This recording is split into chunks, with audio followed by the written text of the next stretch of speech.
Hello, everyone. Thanks for joining me, Alex Levin, here on Sun and Moon Yoga Studios YouTube portal. I'm here on Sunday mornings, streaming Sunday mornings Eastern Time, 10 o'clock.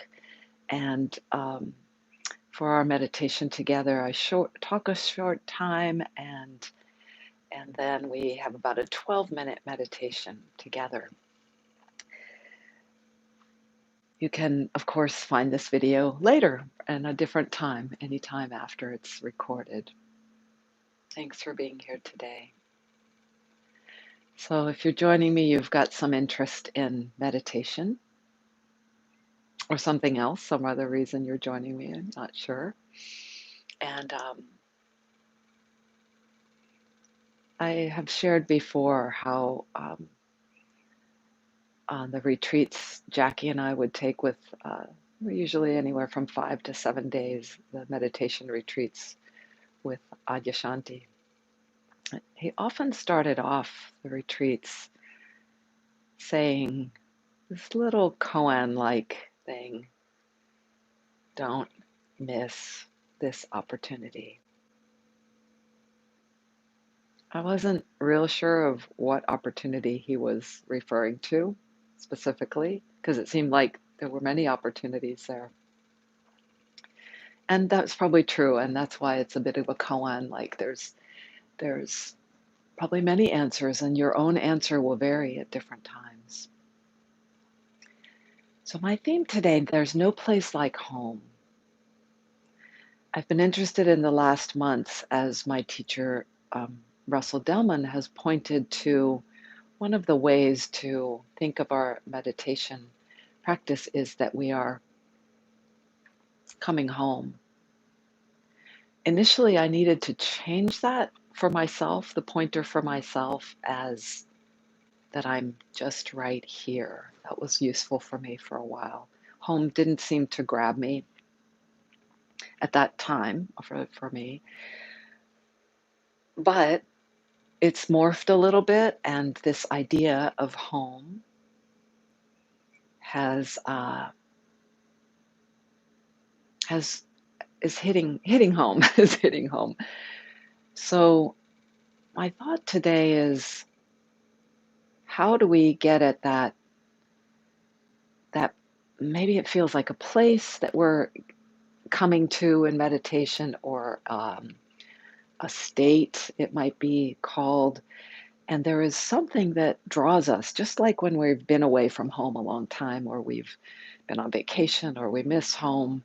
We have this yearning to come home, and there's something that I believe is present in every human. I could be wrong about that, but it seems that there's something innate in us, something we know. We know we've tasted it, we've been there before, it's familiar to us, even if we may feel like we're very, very far away from it, like we've lost our way, like we have no idea how to get back. There's something in us that knows where home is, just like Dorothy in The Wizard of Oz. She knew she had to get home. She knew she wasn't in Kansas anymore after the storm, the dream, or during the dream. And toward the end, when she got the ruby slippers, she somehow knew she needed to have those. Don't remember why she knew. In any case, she found out along the way. She found these friends along the way, and who also had a journey that they were going on. And when she gets to the Wizard of Oz and unveils him from his hiding place, I think he tells her something like, you could have always gone, or was it Glenda the Good Witch, that tells her, you had the tools all the time. All you had to do was click your heels and say 3 times, there's no place like home, there's no place like home, there's no place like home.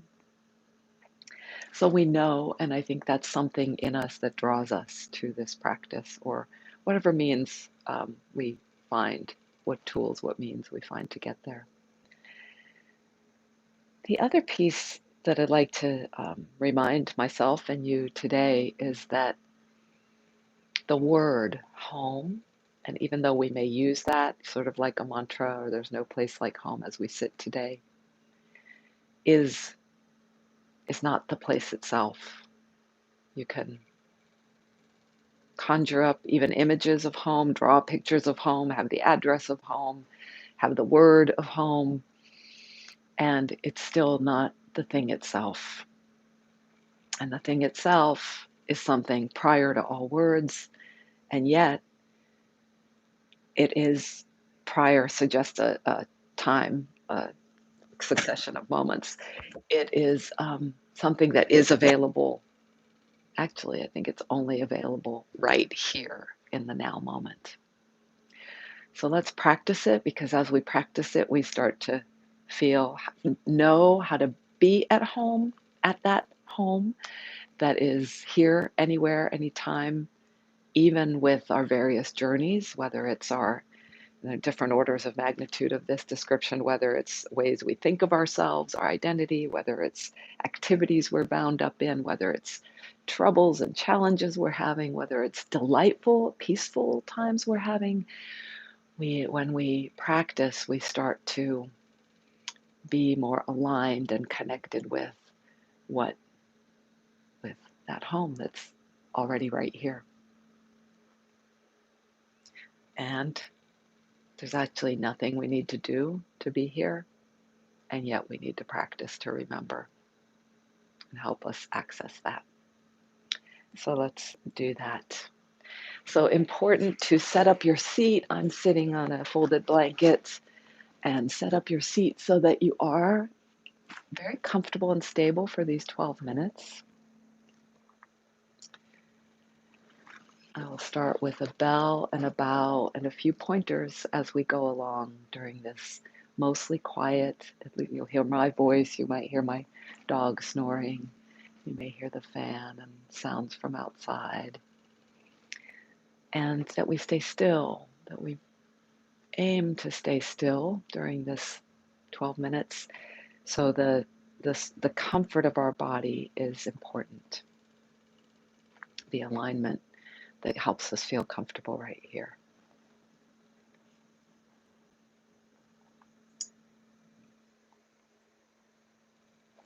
As Russell says, have a good journey.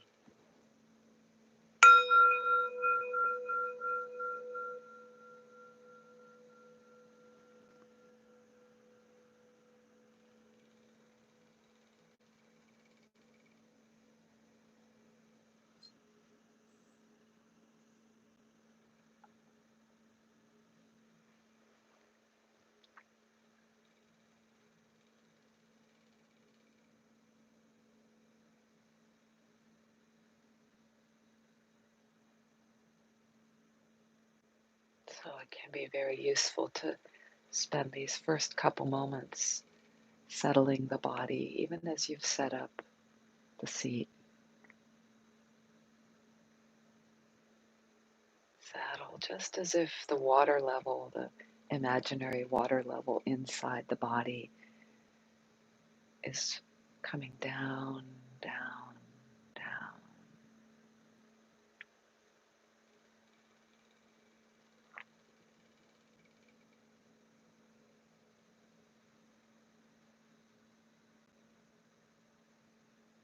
Settle by sensing how the body's physical signals are being sensed, received,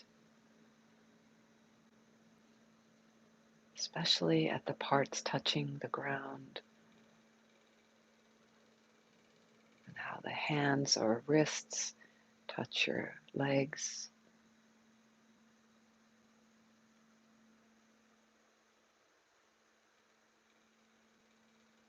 how the pelvis supports the upright vertical spine.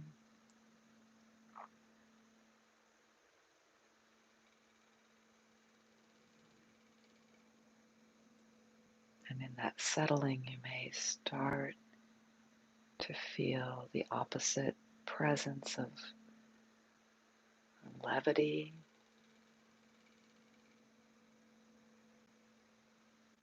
the upward support.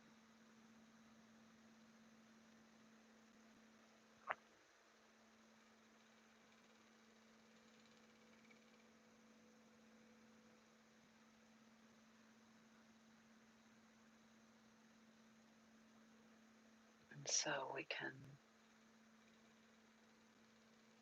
look to this vertical axis to help bring us back if we find we're losing our way.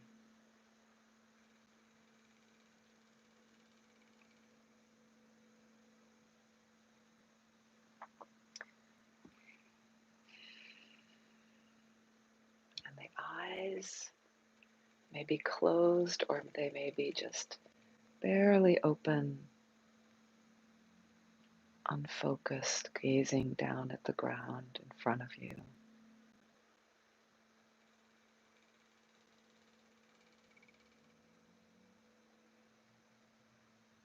Relaxed.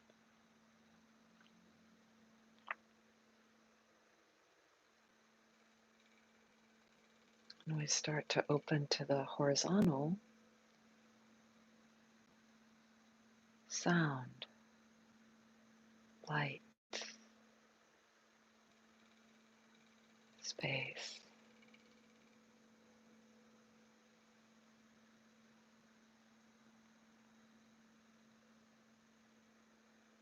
All that's around us.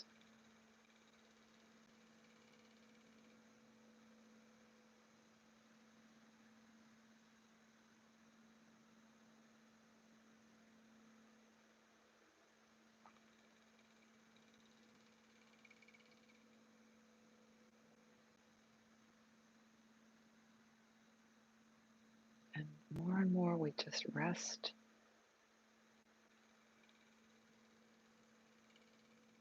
as awareness, rest as if already knowing that home.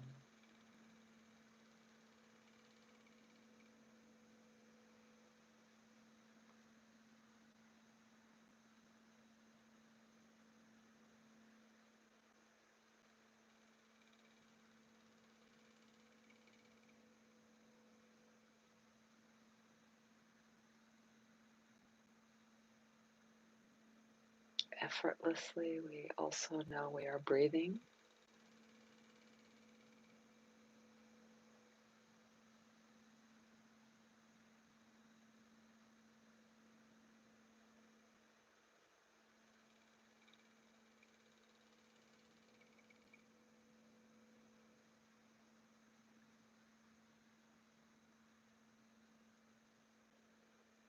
And so that vertical axis of ground and buoyancy, horizontal axis of opening to the space around.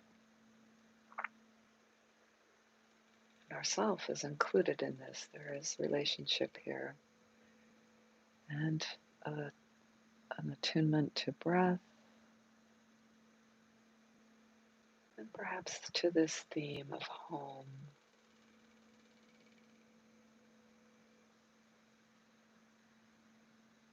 All just pointers, very, very valuable, and you can lean into them or re-lean on them. Come back to this place prior to all thought, all words.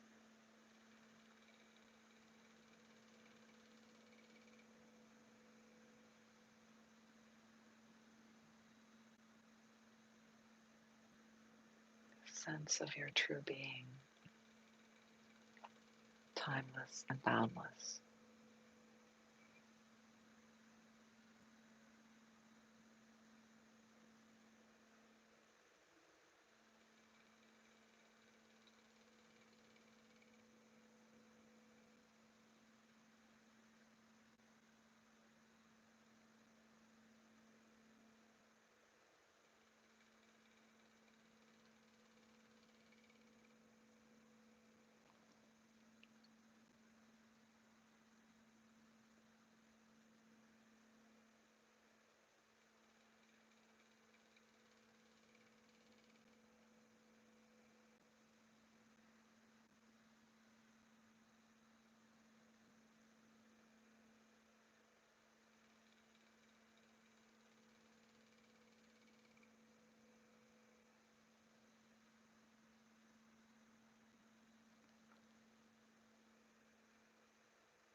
perhaps in the quiet and stillness, we become more aware of little micro movements, micro tensions. It's just that light of awareness shining on them often frees them.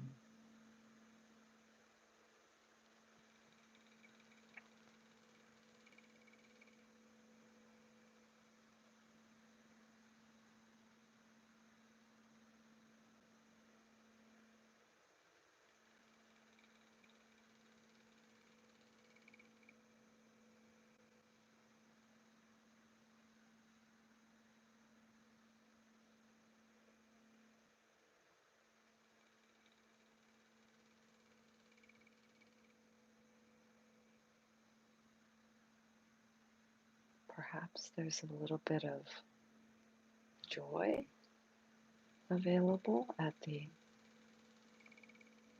feel of being here, the prospect of home, at the finding of home.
Perhaps there is a possibility of freedom from efforting.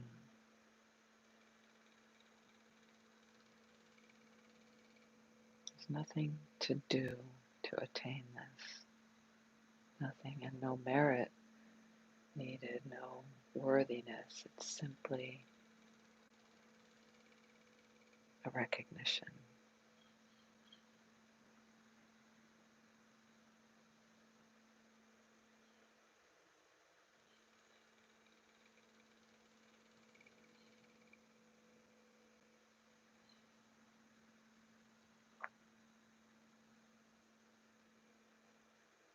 An alignment that we feel of this when we touch into or arrive at, even though there's no place to go, of this truth of ourself.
Bell and the bow to signify the end of our practice.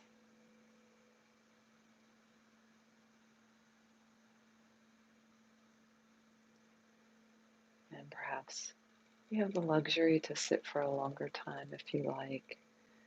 And if you're on to the next thing, take this transition just with mindfulness of a palpable feel of where we have been, what we've been doing, and to observe as we transition to the next thing. And some of the value of that is to just be more agile in our, more facile at shifting back. Again, there's not really a back, but it does feel like that. It does certainly feel like that to me. So thank you so much for joining me, and may you come home often to your home, and please do connect with us at sunandmoonstudio.com and see what we're offering, what opportunities to connect and to support your own practices are here. Again, thank you. Have a wonderful, wonderful day. Thanks, Mary Beth, for being here. And thanks to all of you who joined me on the recording. See you next week.